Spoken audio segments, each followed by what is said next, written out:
Talked to Hunter Harvey earlier. How important do you think this season is for him? Big picture, as far as his career goes, 8 years removed from being a first-round pick, still trying to become established, still trying to stay healthy and give you a full season.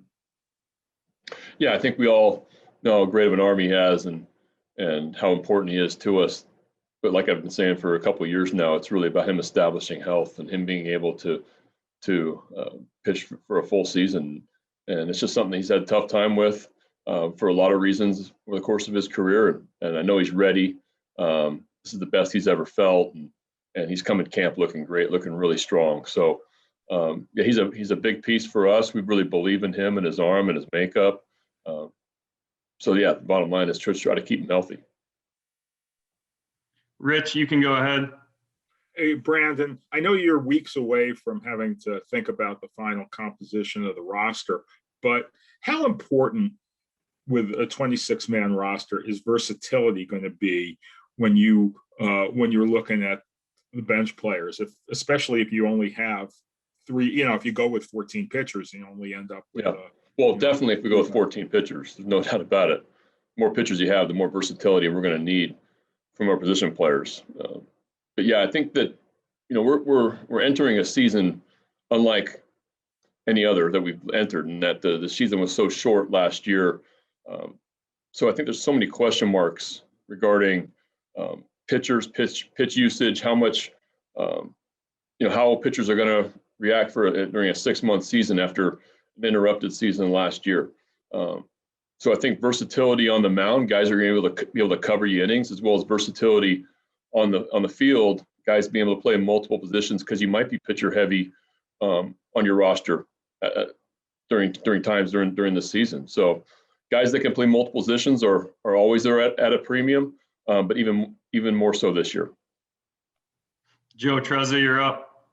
Brandon, kind of along those lines in terms of the pitcher workload stuff, what is the message this spring for guys like Dean Kramer or Keegan Aiken, young guys, in terms of like what you can reasonably expect out of them and what you want them to show, even though they might not have as much opportunity to maybe show it from an innings perspective as they usually would?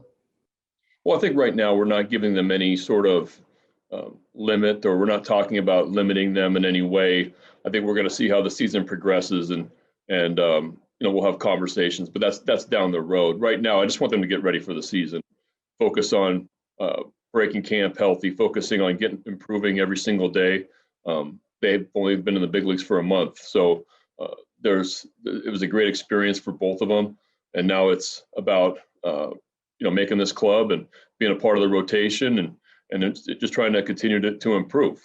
But as the innings and those type of things come along throughout the summer, those are issues that we'll talk about and discuss, but nothing that we've communicated with the player or really talked about, from a strict innings limit, et cetera. John Mioli, you're up. Brandon, what have your impressions so far? I'm sure they've at least had one bullpen of the 2 Rule 5 picks, Earler and Wells. Yeah, I like their arms. They're big physical guys. Wells is he's a big boy. It's downhill. It's every bit of 6'6" and big body and with a great arm. So I'm going to take a long look at him. Scarola is a guy that he's bigger in person to me than I saw on film, in a good way. He's I talked to Ben about him a couple nights ago. So I watched his bullpen and then gave Ben a little bit of an update. But I really like his arm also, his pitch mix. He's going to be a strike thrower. So yeah, it's 2 really interesting arms that we're going to get a long look this spring. Steve Molesky, you're up. Brandon, Dean Kramer had a lot of success with the cut fastball with the Orioles. He told us today that he never quite manipulated the slider the way he wanted it, so he went home during quarantine and worked on a cut fastball. Is it impressive or surprising that in seemingly a short amount of time a pitch could become so good for him? I think Dean's just got a really good feel to pitch, and he understands himself very well. But he's got a good feel to spin the baseball. whether it's the breaking ball, the changeup.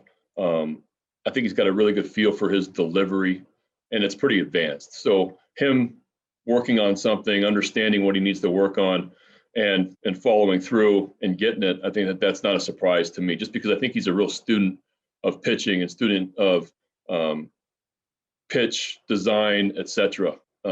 So I was just so impressed with him that last month, being able to make some adjustments that he did in a short amount of time, taking it into the off season, working on some things, and I think you'll see him continue to get better and better. Dan Connolly, you're up. Brandon, last year you tried to be pretty careful with some of these relievers, and Hunter said today about back-to-backs, and that's something you were kind of careful with last year. How important is it for him to be able to do back-to-backs, and really just over in general, how important is it to have relievers that can do back-to-backs, given the fact that you're going to have likely less relievers? I think it's individual when it comes to back-to-backs later in camp. But yeah, that is going to be important going into the season, 26-man roster. Guys that are able to maintain health and be able to be durable for us.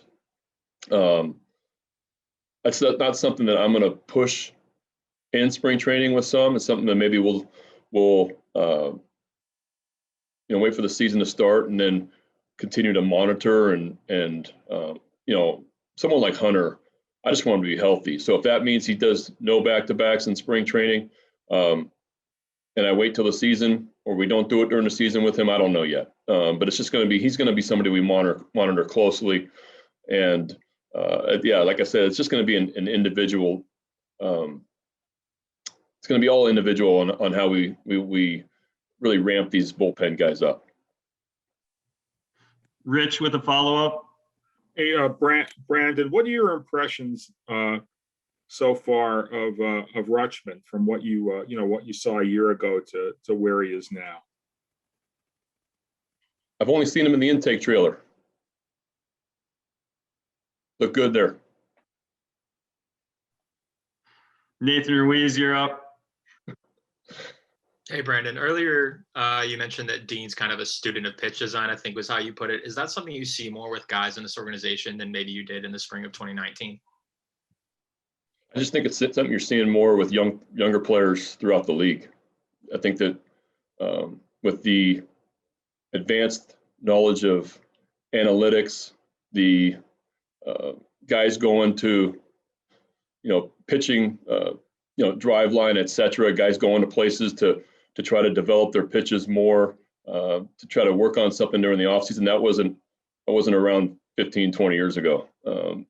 Guys got ready on their own and had a pitching plan during the offseason. But now guys are really students of what their pitch mix is, what they want their pitch design to look like, what their goals are from that standpoint. So yeah, I just think it's generally the young players have a better feel for the analytics involved in pitching. John Mioli with a follow-up. We saw on social media that Matt Harvey is there. Are there any other new reports that came early today? Well, Harv was out here today, so yeah. he was. Yeah, he